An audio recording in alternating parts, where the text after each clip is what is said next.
pembahasan mengenai Peraturan Otoritas Jasa Keuangan Nomor 18/POJK.03/2016 tentang penerapan manajemen risiko bagi bank umum. Risiko adalah potensi kerugian akibat terjadinya suatu peristiwa tertentu, dan manajemen risiko adalah serangkaian metodologi dan prosedur yang digunakan untuk mengidentifikasi, mengukur, memantau, dan mengendalikan risiko yang timbul dari seluruh kegiatan usaha bank.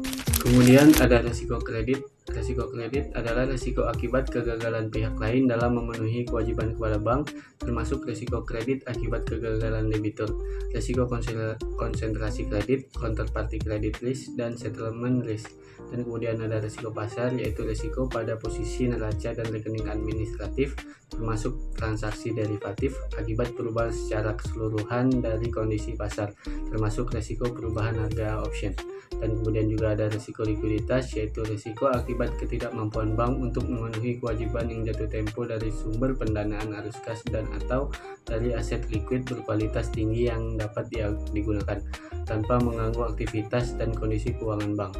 Dan kemudian juga ada risiko operasional, yaitu risiko akibat ketidakcukupan atau tidak berfungsinya proses internal, kesalahan manusia, kegagalan sistem, dan atau adanya kejadian-kejadian eksternal yang mempengaruhi operasional bank. Selanjutnya ada risiko kepatuhan. Risiko kepatuhan adalah risiko akibat bank tidak mematuhi dan tidak melaksanakan peraturan perundang-undangan dan ketentuan. Kemudian ada risiko hukum, adalah risiko akibat tuntutan hukum atau kelemahan aspek yuridis. Dan kemudian juga ada risiko reputasi, yaitu risiko akibat menurunnya tingkat kepercayaan pemangku kepentingan atau stakeholder yang bersumber dari persepsi negatif terhadap bank. Dan yang terakhir ada risiko strategik, adalah risiko akibat ketidaktepatan dalam pengambilan dan atau pelaksanaan suatu keputusan strategik serta kegagalan dalam mengantisipasi perubahan lingkungan bisnis. Oke, selanjutnya yaitu mengenai Peraturan Otoritas Jasa Keuangan Nomor 1/POJK.05/2015 tentang penerapan manajemen risiko bagi lembaga jasa keuangan non-bank, yang mana risiko adalah potensi terjadinya suatu peristiwa yang dapat menimbulkan kerugian bagi LJKNB. Sedangkan manajemen risiko adalah serangkaian prosedur dan metodologi yang digunakan untuk mengidentifikasi, mengukur, memantau, dan mengendalikan risiko yang timbul dari kegiatan usaha LJKNB. Sedangkan risiko tersendiri dibagi menjadi 8 bagian. Yang pertama, risiko strategi, yang mana risiko strategi adalah risiko yang muncul akibat kegagalan penetapan strategi yang tepat dalam rangka pencapaian sasaran dan target utama LJKNB. Yang kedua yaitu risiko operasional. Risiko operasional adalah risiko yang muncul sebagai akibat ketidaklayakan atau kegagalan proses internal manusia, sistem teknologi informasi, dan atau adanya kejadian yang berasal dari luar lingkungan LJKNB. Sedangkan yang ketiga yaitu risiko aset dan liabilitas. Risiko aset dan liabilitas adalah risiko yang muncul sebagai akibat kegagalan pengelolaan aset dan liabilitas LJKNB. Yang nomor 4 yaitu risiko kepengurusan. Risiko kepengurusan adalah risiko yang muncul sebagai akibat kegagalan LJKNB dalam memelihara komposisi terbaik pengurusnya. Yang kelima yaitu risiko tata kelola. Risiko tata kelola adalah risiko yang muncul karena adanya potensi kegagalan dalam pelaksanaan tata kelola yang baik atau good governance LJKNB, ketidaktepatan gaya manajemen, lingkungan pengendalian, dan perilaku dari setiap pihak yang terlibat langsung atau tidak langsung dengan LJKNB. Dan selanjutnya yaitu nomor 6, risiko dukungan dana. Risiko dukungan dana adalah risiko yang muncul akibat ketidakcukupan dana atau modal yang ada pada LJKNB, termasuk kurangnya akses tambahan dana atau modal dalam menghadapi kerugian atau kebutuhan dana atau modal yang tidak terduga.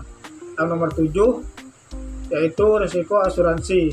Risiko asuransi adalah risiko kegagalan perusahaan asuransi dan perusahaan reasuransi untuk memenuhi kewajiban kepada tertanggung dan pemegang polis sebagai akibat dari ketidakcukupan proses seleksi risiko atau underwriting, penetapan premi atau pricing, penggunaan reasuransi, dan atau penanganan klaim. Yang terakhir yaitu risiko pembiayaan, yang mana risiko pembiayaan adalah risiko yang muncul akibat kegagalan debitur dan atau pihak lain dalam memenuhi kewajiban kepada perusahaan pembiayaan. Di sini ada konsep dasar manajemen risiko. Di sini ada 4 tahapan. Yang pertama itu ada identifikasi risiko, yang kedua itu ada pengukuran risiko, yang ketiga itu ada penanganan risiko, dan yang terakhir itu ada review. Ini saya akan menjelaskan tentang pengertian dari identifikasi risiko. Jadi sebenarnya identifikasi risiko apa sih itu teman-teman? Jadi identifikasi risiko itu merupakan proses untuk menemukan dan mengenali berbagai potensi risiko yang dapat menghambat pencapaian tujuan organisasi, yang dimana ini sangat penting karena menjadi dasar bagi proses manajemen risiko selanjutnya. Jadi simpelnya, tanpa identifikasi risiko yang baik, organisasi tersebut tidak akan mampu mengelola risiko secara efektif. Nah, apa sih sebenarnya tujuan dari identifikasi risiko itu? Jadi tujuannya itu untuk membantu organisasi memahami berbagai potensi masalah yang mungkin terjadi, mengurangi ketidakpastian dalam pengambilan keputusan, serta menjadi dasar dalam menentukan prioritas risiko yang perlu ditangani. Dalam praktiknya, risiko yang diidentifikasi dapat dikelompokkan menjadi beberapa jenis, yaitu ada risiko strategis, risiko operasional, risiko keuangan, risiko kepatuhan, dan risiko reputasi. Untuk sebagai contohnya, kesalahan strategi pemasaran termasuk ke dalam risiko strategis.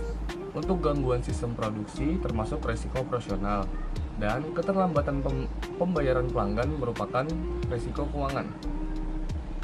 Jadi proses identifikasi dapat dilakukan dengan berbagai metode, antara lain yaitu menggunakan brainstorming, wawancara dengan pihak-pihak terkait, analisis dokumen organisasi, observasi langsung terhadap proses kerja, serta analisis SWOT teman-teman. Jadi dengan metode-metode ini dapat membantu organisasi menemukan risiko secara lebih menyeluruh dan lebih sistematis. Dengan melakukan identifikasi risiko secara tepat, organisasi dapat mengambil langkah pencegahan dan pengendalian yang lebih baik, sehingga tujuan organisasi dapat dicapai secara lebih aman, efektif, dan berkelanjutan. Baik, setelah identifikasi risiko dilakukan, langkah selanjutnya adalah pengukuran risiko. Sederhananya, di tab ini kita mencoba menjawab 2 pertanyaan. Risiko ini seberapa sering terjadi dan seberapa besar dampaknya. Nah, yang pertama adalah frekuensi. Artinya seberapa sering kerugian itu muncul dalam satu periode tertentu. Kalau risikonya sering terjadi, walaupun dampaknya kecil, tetap perlu diperhatikan. Nah, yang kedua adalah tingkat keparahan kerugian.